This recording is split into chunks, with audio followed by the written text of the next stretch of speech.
Hello there, beautiful. It is Kendra with KendraKWoods.com, and I'm coming to you today with another video, and one in which I find is very important for us to talk about. So today's topic is around forgiveness, and not forgiveness of others, but forgiveness of self. And so I want to share with you why this is so important in your journey of transformation. And then I also want to share with you 4 tips or strategies, whatever you would like to call them, that you can begin incorporating into your life so that you can start that inward journey of transforming from the inside out and becoming unstuck and unstoppable. So forgiveness is one very important component that will allow you to fulfill the transformation that you desire.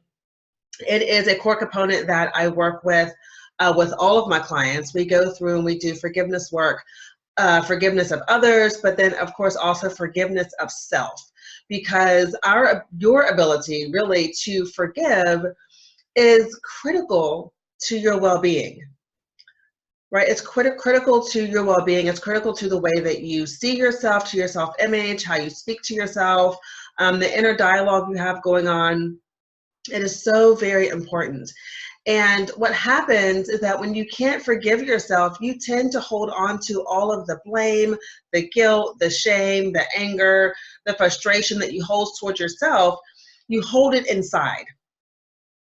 And that creates disruption. That creates unease within yourself. That creates that negative self-talk that we sometimes have, right? It creates the frustrations as you're moving through your journey. It creates the feeling of urgency where you feel like things aren't working right, or when are things going to work right?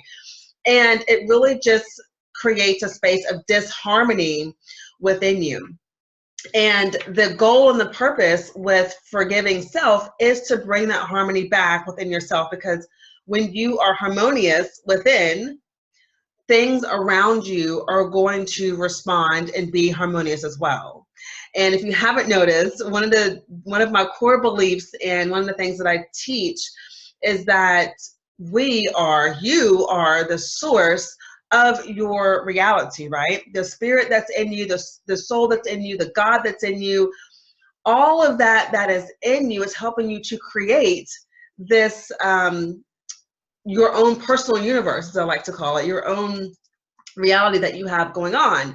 And so when we have parts of ourselves inside where we're holding things against ourselves, where we are feeling regret about something that we should have done but we didn't do, where we're blaming ourselves for something or feeling guilty for whatever reason, we are blocking our potential to expand into our full potential. So let me share with you really quickly 4 tips to really help you move through this process of forgiveness. And number 1 is to learn to embrace your mistakes. Learn to embrace your mistakes. A lot of us women, and if you're in my community and tribe, you may relate to this. We have this, sometimes have unrealistic expectations around things being perfect. Right? And that includes ourselves, right? Like you may have expectations of yourself where, nothing's good enough. It has to be perfect. You're always beating yourself up if you're not reaching some, high level of success, or you're not reaching some high result that maybe you desire to reach. Or maybe you step out on faith and you put yourself out there. Maybe things don't go the way that you intended for them to go, so then you blame yourself, you beat yourself up, you say all these things to yourself to in a way make yourself to make yourself feel bad, right? I was trying to think of a really nice way to put this, but there's not. It makes you feel bad, right? You make a mistake and then you dwell on the mistake, you beat yourself up for it. You maybe tell your girlfriends about it, or you have a pity party for yourself or whatever. And what I want you to understand is when it comes to forgiveness work, you got to learn to embrace those mistakes and look at those mistakes and say, okay, what can I learn from this? Right? The mistakes that we come across in our life, they're not happening to us, they're happening for us. And so when you can make that perception shift, just that tiny shift that, okay, this is happening for me. So why is this happening for me? What is it that I am meant to learn here? And what can I do different moving forward? When you can get to that space, you free yourself up so much and internally so that you're then able to keep showing up and you're able to continue to grow. All right. Now, the second step to this, or tip that I want to share with you on forgiveness, is for you to practice some compassion and grace with yourself. And that really ties into the first one that I shared with you when it comes to you embracing your mistakes.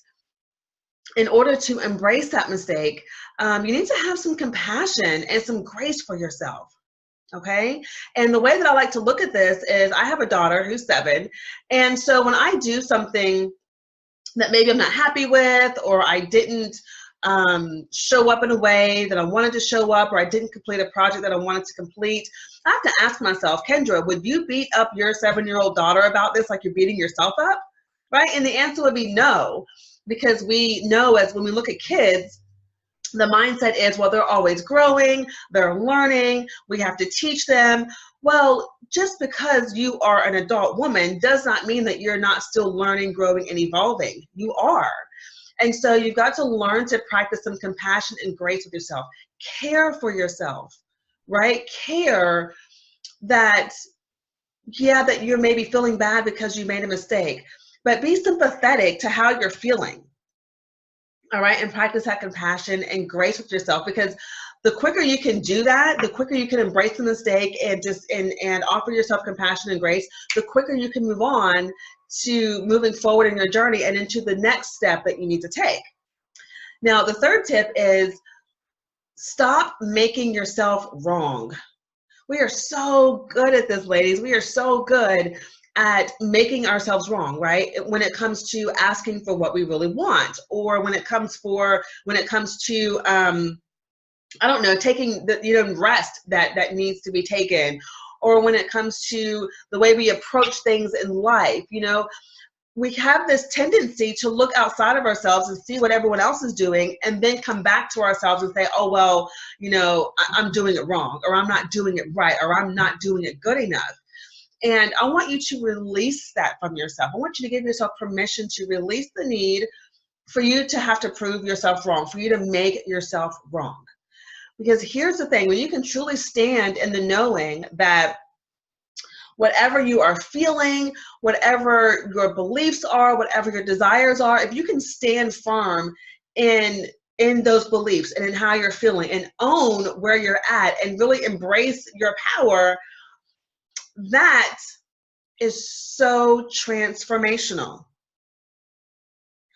But where we can give our power away is when we start looking outside of ourselves and comparing what we see outside of ourselves to what it is that we're doing on a personal level. That comparison will kill your creativity. It will kill your confidence and your self-esteem. And you're not going to feel like that you could do anything right. Right? So stop making yourself wrong and start embracing the fact that you do know what it is that is best for you, right? That your beliefs and the way that you feel are valid, and stand in that truth for yourself, okay? And then the fourth step is to learn to take care of yourself. Learn to take care of yourself. I'm doing a workshop this weekend here where I live called Soulful Self-Love. And I really believe this is something that, we hear it all the time. We hear about self-care and self-love, taking care of yourself. We hear about that all the time, but I am talking about the soulful kind of self-love, right? That goes beyond, getting your hair done or your nails done or going shopping or getting a massage.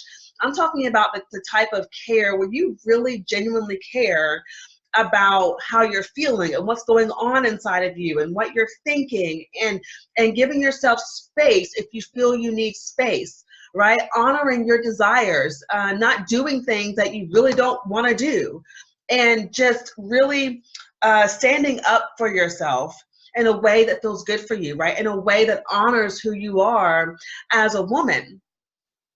And so when we really can begin to do that and take care of ourselves in that way, when we start looking at our life and being reflective on, doing that self-reflection on what's coming up in our life, where am I unhappy? Why am I unhappy with this? What can I do to change this?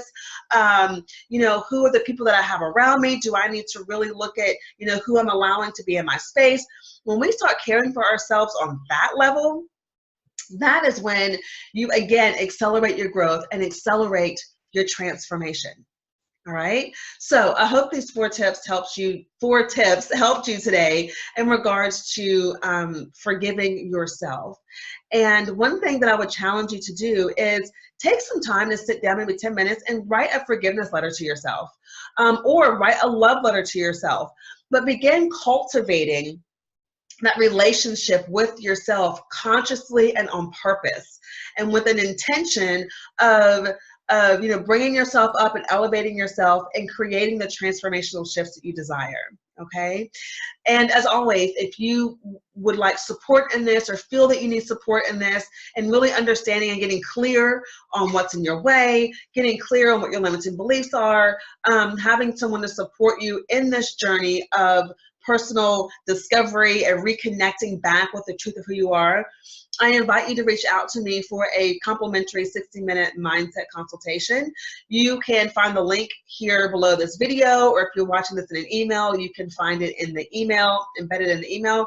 But set up that call with me and let me help you really gain the clarity that you need around your goals, around your life path, around your vision, and help you also recognize what is in your way, what is standing in your way from getting where you want to go. Okay? And as always, if you have questions, I would love, love, love to answer your questions. If you have a particular challenge or a particular thing that's coming up for you that you would love me to do a video around, let me know that as well. You can email me at kendra@kendrakwoods.com, and K is spelled out, K-A-Y, or you can find me on Facebook and leave me a message, or you can reply to this email if you want to, but get in touch with me. Let me know what you would love for me to do videos on and talk about. And with this video, let me know what resonated with you. Let me know what came up for you. Let me know how this helped you to see things a little bit different for yourself, okay? All right, until next time, my love, have a fantastic day, and I'll talk to you again soon. Bye.